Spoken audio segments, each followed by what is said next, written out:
Hi and welcome everyone. This is the Hobo Prepper and I am Friar Tuck. Thank you for joining me. Okay, so today for this Patreon tier, what I'm going to be talking about in the Hobo tutorials is road dogs. Okay, you may have heard me in older videos talk about this, but I really want to talk about this in a little bit more of a detailed thing because one thing that I was first taught when I first became homeless or became a nomad and decided to start traveling was that you need to travel in groups. There are reasons why you travel in a group. You can do it for safety. You can do it for just to make sure that your stuff is secure and things like that. So, one of there's not really a lot to be said about it, but there are some things that you need to really be aware of, because when you decide to become nomadic, you're gonna end up migrating, and as you migrate, you're going to be going through, areas where you're going to have to interact with the homeless, because let's say you want to get in and get a shower, you're going to have to go to a shelter unless you have the money for a hotel room or something like that. And, when you're traveling, you want to be able to travel as cheaply or as inexpensively as possible. So when you get to cities and when you get to areas where you're in a populated area, one of the things that you're going to want to do for safety is you're going to want to find some people that you can connect with. For example, here in Chattanooga, I found a couple of guys that I connect with because we think a lot of the same way. We're both talking about the same message, and we both kind of have the same ideals.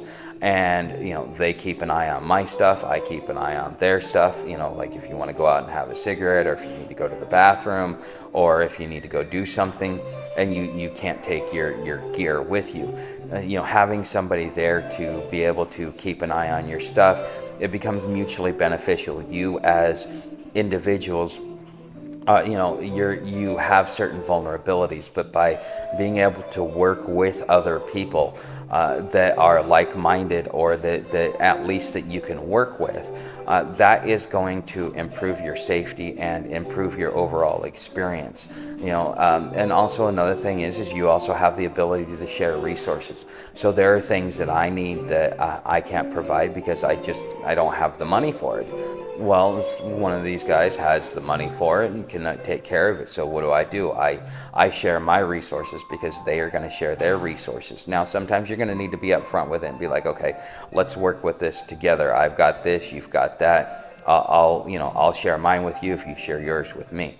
And these are things that you can do when you are traveling around and you are going into populated areas. You should always look to find somebody that you can travel with and that you can hang out with. And plus, it also gives you an opportunity because you're going to find locals, and those locals are going to show you around town, show you where the resources are, show you where the things are that you're going to need to be able to do your resupply, to get your respite, or just to be able to live a little bit more comfortable while you were in a city or in a populated area.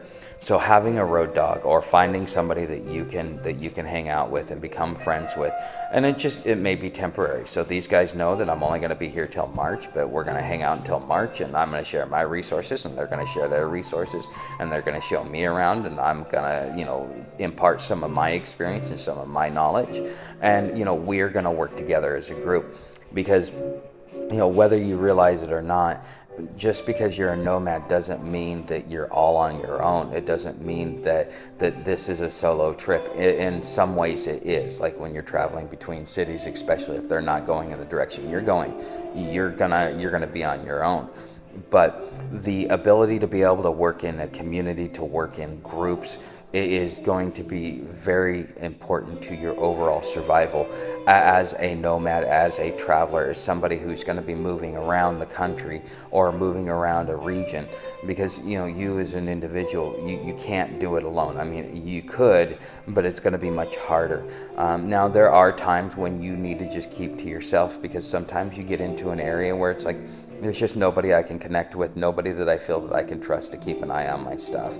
And you have to be open to be able to trust people, because if you're not, and you're so distrustful, you're gonna have a lot of issues, and those issues are going to cost you maybe your gear, maybe your safety, and maybe make life a little bit harder on you. So working in groups is extremely important as far as how you as an individual are able to navigate around and to be able to have, as easy a time as is possible, because it's already hard enough to travel. It's already hard enough to make sure that you have enough resources for yourself.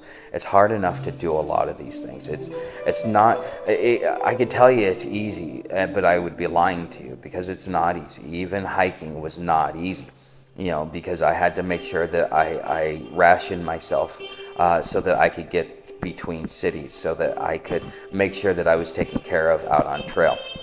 It has its own stressors. And so, whatever you can do to make your life easier, a little bit more, just easier. Let's just leave it at that. Okay. So thank you for watching. Thank you for being a Patreon subscriber.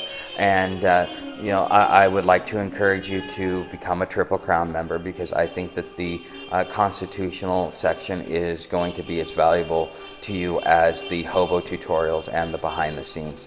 So anyways, take a moment and consider your finances. If this is something that you can do, I would strongly recommend it, because as you travel, you are going to have to enforce your rights.